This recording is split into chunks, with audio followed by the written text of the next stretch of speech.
Namaste and welcome back to the Pi Podcast. 12 myths and misconceptions of IELTS. People having misconceptions about maintaining British English or American English. We actually, interestingly, changed our spellings some point around 300 years ago. Americans write it as C-O-L-O-R and Britishers prefer to write C-O-L-O-U-R. Using complex words guarantees high band score. As we always say, quality, not quantity. Yeah. So on that note, let's move on to number 4, Asheen. So number 4 is cramming is effective for IELTS. Again, another thing that I would disagree with, because we do not have a syllabus given that we can actually learn and cram.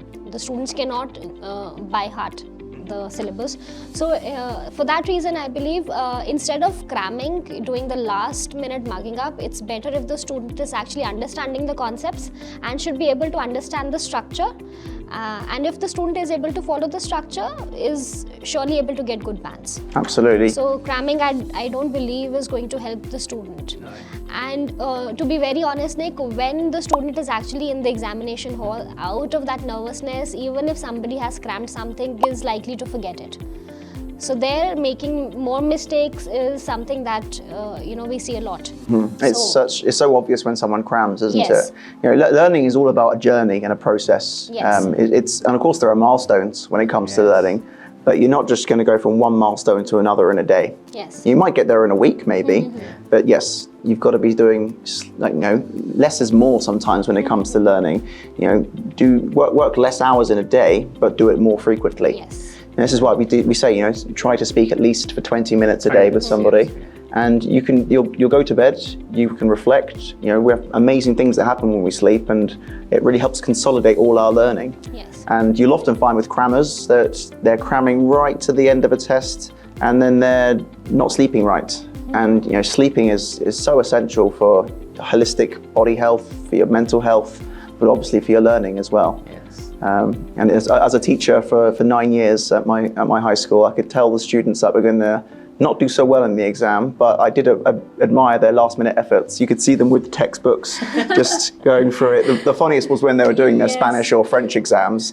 They can't speak a word of Spanish or French, but they're just like, je m'appelle, or how do I spell it? Like, put the book away, just relax, talk to your friends. Going down quick glance for information.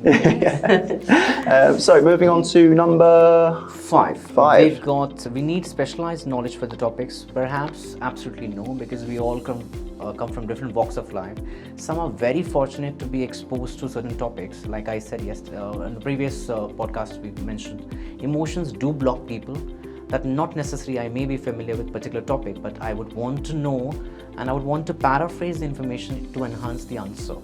Right? Anytime when it says like people are not equipped with knowledge, not because that they're not aware of the fact, it's just they've not been experiencing or exposed to it. So IELTS is not about your knowledge, it's all about the way you comprehend, the way you narrate the story. I see. Yeah. Okay. It is helpful to have the specialized knowledge, but absolutely you don't need it. I mean, when I read the reading tests, to be honest, most of the time I read the reading test, I'm learning something myself. It's can be very academic, and I'm sort of amazed at the stuff that I didn't know when I'm reading them. But again, it's testing your comprehension, your ability to learn, rather than what you've learned, except for obviously all the English that you've learned throughout your life. Fantastic. Okay, moving on to number 6, Asheen. You cannot express your opinion in academic writing task 2. When it comes to the academic writing task, which has essay writing, of course, we have 3 different categories of essays, 3 broad categories: opinion-based, non-opinion, and the combination type of essays.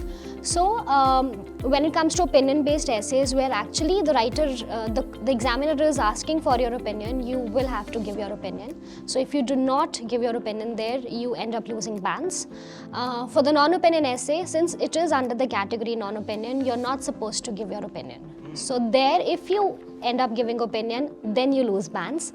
What's an example of a non-opinion question? Okay, so for example, the question says that these days there is an increase in the rate of crime. Right. Okay, in different parts of the world, and then the follow-up questions are: what do you think are the reasons why crime rate is increasing and how this can be solved? So in general, the student is supposed to share the reasons Okay, let's say, maybe because of unemployment, empty mind, there's a devil's workshop. So unemployment, people are not able to productively utilize their energy, channelize their energy. So maybe for that reason. Or you may say that, they're not able to feed their families because they're unemployed and they're not able to make money. So maybe that could also be the reason. And this is the thing, and this is true with all scientists even. A lot of theories or hypotheses start with an opinion, Yes. and then you have to test that opinion, Yes. and that's when it becomes a science. Yes. So it's actually a very loaded question. I strongly disagree with, because that you said that the follow-up question even says, why do you think are the reasons? And that's pretty much the definition of opinion. You think what you think. No, I said what are the reasons. So if I ask you, what do you think are the reasons? That means, okay, let me make it simple for you.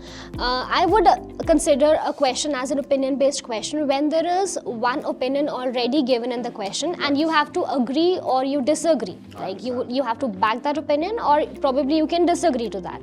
So I would term that question under the opinion category, and where the question is not in specific asking for an opinion, okay, it's just asking the reasons why this may be happening, so that I would put under the non-opinion category. So ultimately, whether it's an opinion question or a non-opinion question, you're expected to give your opinion in your response. But then the way we write it is different.